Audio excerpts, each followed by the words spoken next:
Itulah dia bingkisan mengenai kuih akok pemanis mulut. Kuih akok ni memang sangat enak kalau dimakan panas-panas dan juga di Kelantan ini amat popular dan juga amat terkenal di kalangan masyarakat tempatan. Dan hari ini kita nak belajar satu lagi keunikan makanan tempatan iaitu masakan jala emas dan juga bunga tanjung. Dan bahan utama untuk menyediakan masakan ini ialah telur ataupun kuning telur itu sendiri. Jadi untuk saya nak belajar dan juga nak mengajar saya macam mana nak menyediakan masakan jala emas dan juga bunga tanjung ni, saya berusaha untuk bersama dengan Puan Wan Samiah binti Wan Ahmad. Ya, saya. Dan juga Muhammad Falik Iman bin Awang dari syarikat Menuang Wangi Enterprise. Assalamualaikum, selamat pagi.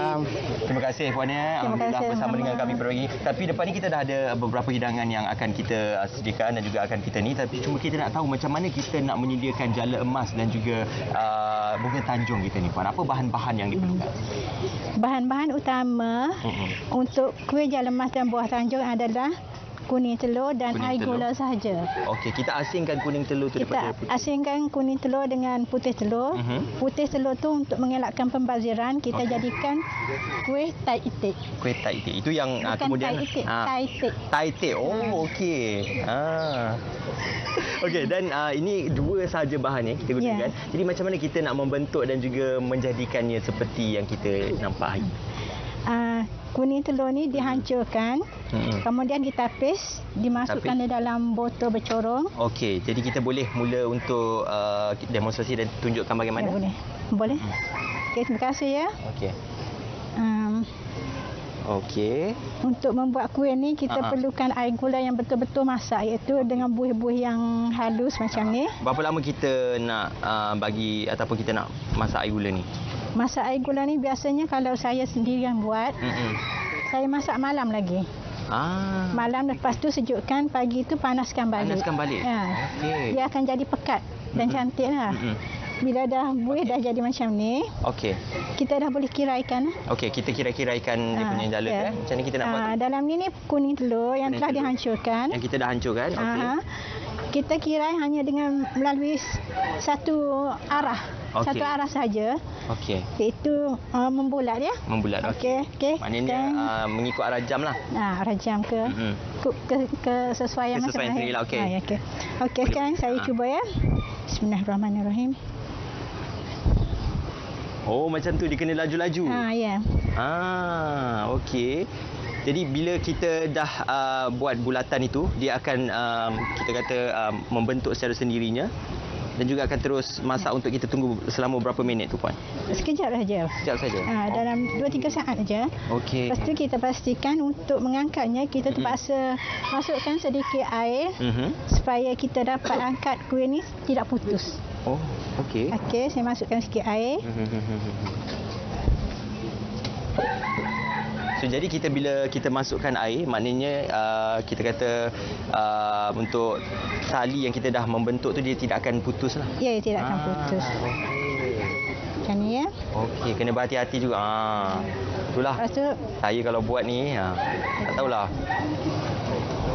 Sebab tadi air gula tak berapa mendidih sangat kan. Ni sekarang dah cantik. Okey. Okey, kita lipatkan menjadikan satu rawang jala.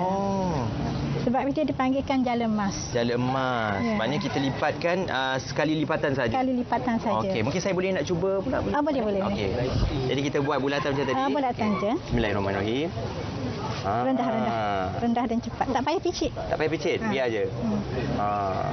Saya sebenarnya agak gemuruh sikit kan. Okey. Okey, lepas tu kita tunggu sekejap. Sekejap, masukkan sedikit air. Masukkan sedikit air. Sekejap ya. Sebab ni dia masih belum tenggelam lagi. Kita tenggelamkan dia. Hanya pastikan dia tidak melekat dengan tak apa. Gula tu okey. Okey, sekarang dah boleh masukkan air. Boleh masukkan air. Sikit je. Sikit saja Okey, cukup. Okey. Boleh cuba angkat. Bismillahirrahmanirrahim. Letak kat tengah-tengah ya. Naik. Ya, kaut kat sebelah kaut. sana. Oh, okey. Kaut di sini. Lepas tolakkan sikit. Tolakkan. Sikit. Okey. Kautkan sekali lagi. Kautkan sekali lagi. Betul? Tak apa. Betul ni? Bolehlah. Bolehlah. Tengok. Ini masih percubaan pertama. Mungkin percubaan seterusnya insya-Allah akan berjaya. Tapi lebih kurang sebegitulah cara untuk kita menyediakan. Nanti saya cuba tunjukkan sekali lagi. Okey, boleh. Yang ini kita buang dulu. Kita buang, maknanya yang cebisan-cebisan itu kita buang. Okey, maknanya kalau untuk kita pastikan kalau dia nak lebih tebal tu, kita buat lebih banyaklah bilatannya tu. Ya. Okey. Macamnya. Ni yang profesional punya buat. Yang saya buat tadi tu mungkin sebab agak terketar-ketar sikit. Biasalah. Oh, maknanya kita tak payah picit, kita biarkan saja dia. Bagi dia macam tali dia tu macam halus. Bila kita picit tali dia jadi kasar. Dia akan jadi kasar Okey. Boleh terus tuangkan air. Masukkan sedikit air. Okey. Maknanya air ni berfungsi untuk bagi dia tidak melekat. Tidak melekat dan tidak putus. Okey. Wow. Warna kuningnya itu menggambarkan warna emas ya. Warna kuning seperti emas. Itu yang dikatakan jala emas. Jala emas. Dan dilipat menjadi rawang. Serawang jala. Menjadi rawang. Okey. Rawang jala. Maknanya kalau kita nak buat lebih tebal, kita lebih banyak gulungan yang akan dilakukan. Ya. Ini pun boleh dilipat. Itulah, alhamdulillah. Terima kasih kerana memperbetulkan saya punya hasil saya ni. Baik, itu antara yang kita dah saksikan untuk secara asasnya. Untuk kita nak buat macam dekor di atas kek ataupun di atas pulut ke dan sebagainya, macam mana kita nak buat? Kalau nak dekor, kita tak perlu lipat. Tak perlu lipat? Perlu lipat. Kita buat kirayan itu kita angkat saja. Okey. Boleh tunjukkan sebentar? Tapi kita ada contoh sebenarnya di depan ni puan ya. Mungkin kita boleh tunjukkan bagaimana untuk secara asasnya kita nak membuat hiasannya itu di atas satu hidangan yang telah pun siap ya. Okey. Jadi kita letakkan air. Okey.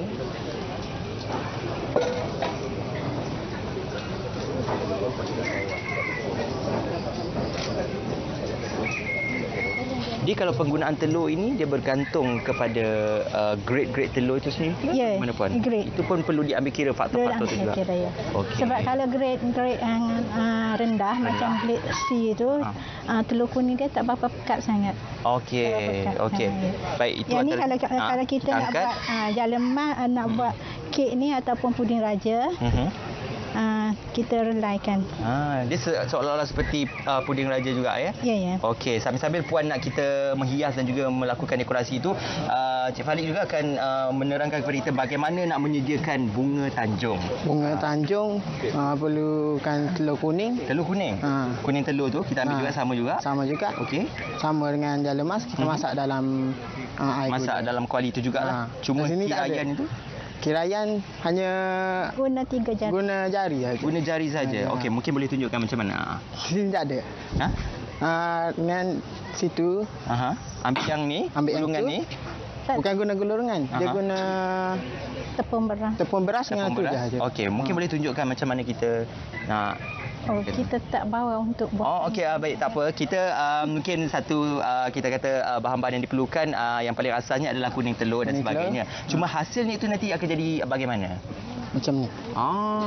Ini hasilnya. Ini hasilnya. Okey, maknanya kuning telur itu akan kita keraskan, dicampurkan dengan tepung beras. Okey. Kacau-kacau dan buat dia macam ni. Okey. Yang ni nak buat apa ni? Yang ni nak buat kek jala emas mengurai. Kek jala emas mengurai. Mungkin boleh tunjukkanlah itu antara contohnya yang kita kata nak buat dekorasi tadi kan. Okey. Tunjukkan macam mana kita nak dekor dan letakkan hiasannya tu.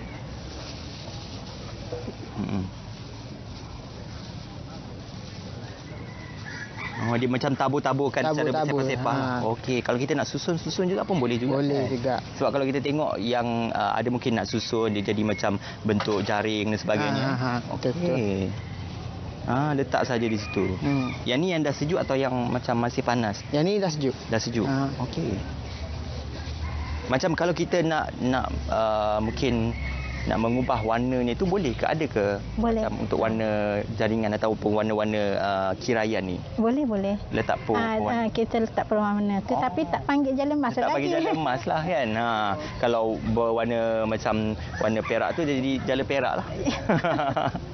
Okey, ini kita akan hias dan juga letak di atasnya, dan di atasnya tu juga kita boleh letak mungkin buah-buahan. Buah-buahan seperti kismis.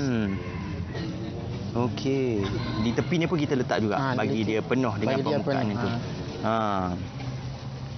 Ni kita panggil menjala ke apa ni? Mengurai. Mengurai. Okey, satu istilah yang saya pun baru belajar ini.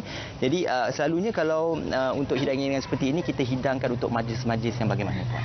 Kalau di Kelantan, satu waktu dahulu, kuih-kuih jala emas dan buah tanjung dia jadikan hidangan untuk pengantin.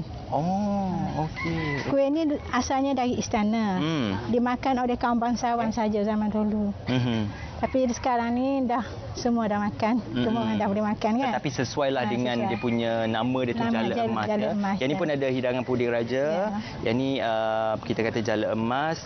Dan ini antara semua yang digunakan dan juga menggunakan bahan asas kuning telur. Bahan asas kuning telur. Baik, terima kasih Puan Wan Saimah dan juga terima kasih Falik kerana bersama dengan kami. Itulah dia, kita dah pun belajar serba sedikit dan juga anda boleh praktikkan dan juga anda boleh cuba di rumah.